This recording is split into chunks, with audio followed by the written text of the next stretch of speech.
ऐसे रास्ते चलते किसी का बेटा फ़ोन आए कि वो नहीं है अब, वो पाल के बड़ा करना कितनी बड़ी बात होती है। और मैं कहती हूँ सिंगल मदर हो चाहे हस्बैंड वाइफ दोनों हो, मतलब किसी के साथ ऐसा ना हो जो सिंगल हो करके अपने बच्चे को इतना बड़ा करे। और जय श्री कृष्ण, कैसे हैं आप सब? आशा करती हूँ आप सब अच्छे होंगे। मैं भी ठीक ही हूँ, क्योंकि अभी ये तो 1.5 महीने की कहानी है। मैं ना बहुत ज़्यादा परेशान हूँ। एक वीडियो देख के, शायद आपने भी वो न्यूज़ सुनी होगी, एक एक्सीडेंट हुआ है। मैं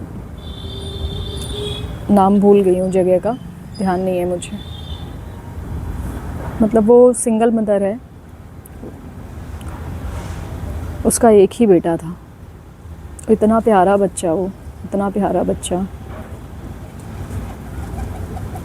इतनी बेरहमी से उसका एक्सीडेंट हुआ है। और जिसने किया है, जिस लड़के ने किया है एसयूवी कार से, उसने सोचो उस लड़के को बाइक में उसको ठोका है, प्लस एक सीएनजी वाली वो थी, टैक्सी थी, उसमें भी टक्कर मारी है। तो वो जो एक अंकल हैं, वो जो ज़ख्मी हुए हैं, उनके तो रीढ़ की हड्डी में प्रॉब्लम हुई है कुछ, तो अभी 2.5 महीने उनको बेड रेस्ट बोल दिया है टोटल।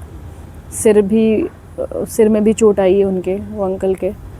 और सीएनजी वाली गाड़ी थी उनकी, अगर कुछ बड़ा हादसा होता तो पता नहीं कितने लोग मारे जाते उसमें। और पता है, इतने के बाद उस लड़के के जो पिताजी हैं बोल रहे हैं हम शर्मिंदा हैं, नादानी हो गई हमारे बच्चे से। कितना मतलब इंसान पैसे के दम पे क्या क्या सोचता है, क्या क्या करता है। और अपने यहाँ का कानून बस यही है। अभी अगर कोई नॉर्मल इंसान ने उसको मारा होता ना, तो शायद उसको अभी तक जेल भी हो चुकी होती, लेकिन उस लड़के को जेल नहीं हुई है। सारे प्रूफ होने के बाद भी अभी जेल नहीं हुई है। पैसे वाली पार्टी है, क्योंकि यही कानून अपना जो है ना बहुत बेकार है। मैं उस चीज़ को फ़ील कर पा रही हूँ कि वो लेडीज़ कितनी परेशान हैं।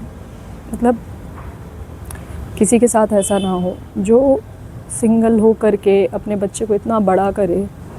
और अपना बच्चा हर किसी को प्यारा होता है, लेकिन वो तो सच में बहुत प्यारा बच्चा है। मतलब काफ़ी जैसे एनिमल्स की भी हेल्प करता है वो। उसके वीडियोस उसने कुछ कुछ दिखाए हैं, बहुत अच्छा, और पढ़ने में भी अच्छा, उसके ड्रीम्स भी बड़े।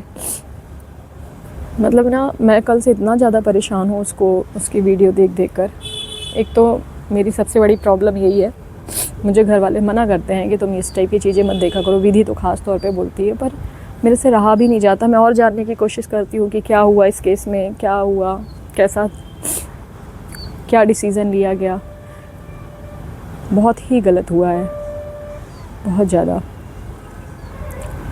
और इसके बाद मतलब ये शब्द सुन के उनके पिताजी के मुंह से कि बच्चे से नादानी हो गई। मैं घर पे नहीं था, मैं अपने बिजनेस के सिलसिले में बाहर गया था, और वो बिना बताए चाबी लेकर के निकल गया घर से, बेटा मेरा। और बोले कि मेरे बेटे ने जब बताया मुझे कि एक्सीडेंट हो गया है, तो मैंने उसको बोला कि उसको लेकर के हॉस्पिटल लेकर के जाओ, तो मेरा बेटा लेकर के भी गया। मतलब कितना, मतलब क्या बोलूँ।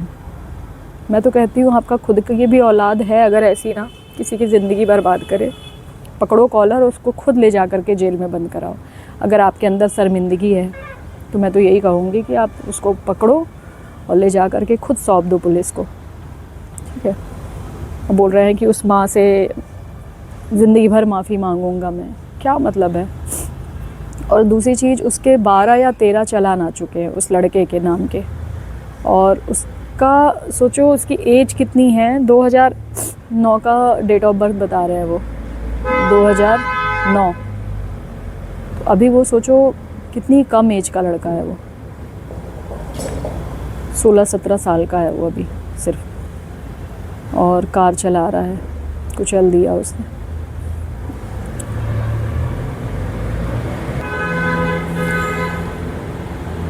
एक तो इतनी ज़्यादा अपने यहाँ का ये रूल, मतलब सख्त रूल तो है ही नहीं। कोई कितनी भी स्पीड में गाड़ी चलाए, कुछ भी करे, आधे एक्सीडेंट तो इस वजह से होते हैं। आप नॉर्मली चलते भी रहो तो कोई मतलब नहीं है।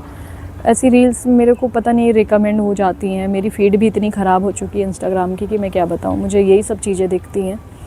अभी मैंने 2 दिन पहले ही एक रील देखी थी, उसमें नॉर्मली कॉलोनी है, वहाँ पर खड़े हैं 2-3 दोस्त लोग, बाइक से आया है, किसी के घर पे आया है कोई लड़का, उन लोग खड़े हैं आपस में बात कर रहे हैं खड़े होके। अचानक से एक कार आती है और सीधे उन्हीं लोगों पे चढ़ जाती है।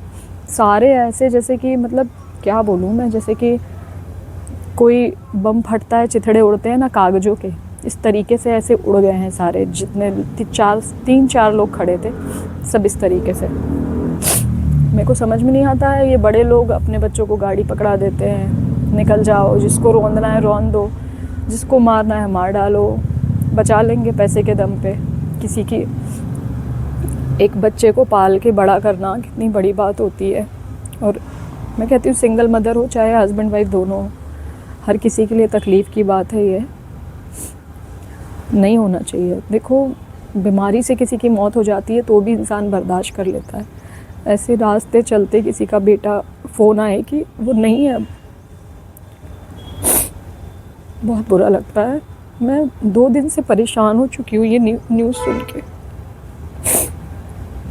समझ में ही नहीं आ रहा है मुझे मैं अपने आप को डाइवर्ट कैसे करूँ।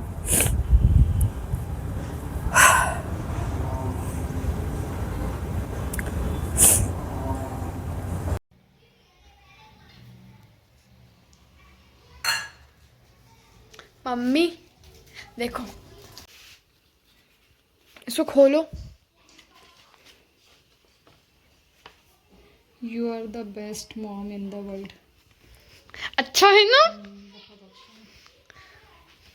क्रिएटिविटी भी बहुत अच्छी है। ये सारे कटिंग करके लगाए हैं ना, बहुत अच्छा। रखे है ना संभाल के। विशु का रखा है ना।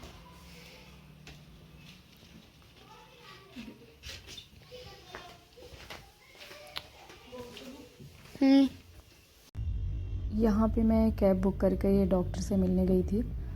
अकेले ही गई थी क्योंकि किसको लेकर के जाती, विधि के एग्ज़ाम चल रहे हैं तो मैंने उससे भी परेशान नहीं किया।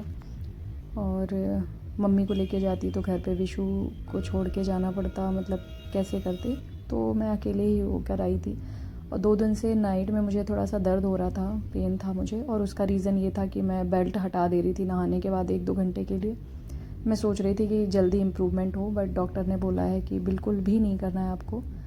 और वहाँ से फिर मैं लौट कर आई थी तो छत पर गई तो ये देखिए कबूतर, ये पीछे की छत पे ना वहाँ पे गेहूँ डले हुए थे। और मैं ये सोच रही हूँ कि इतने सारे कबूतर इकट्ठे क्यों हो रहे हैं, इतना प्यारा लग रहा था ना। इस टाइम मैं छत पे ज़्यादा से ज़्यादा अपना टाइम स्पेंड करती हूँ क्योंकि छत पे ना बहुत अच्छा लगता है, बहुत ही अच्छा लगता है। ये कबूतर बहुत सारे वहाँ पे रहते ही हैं आसपास।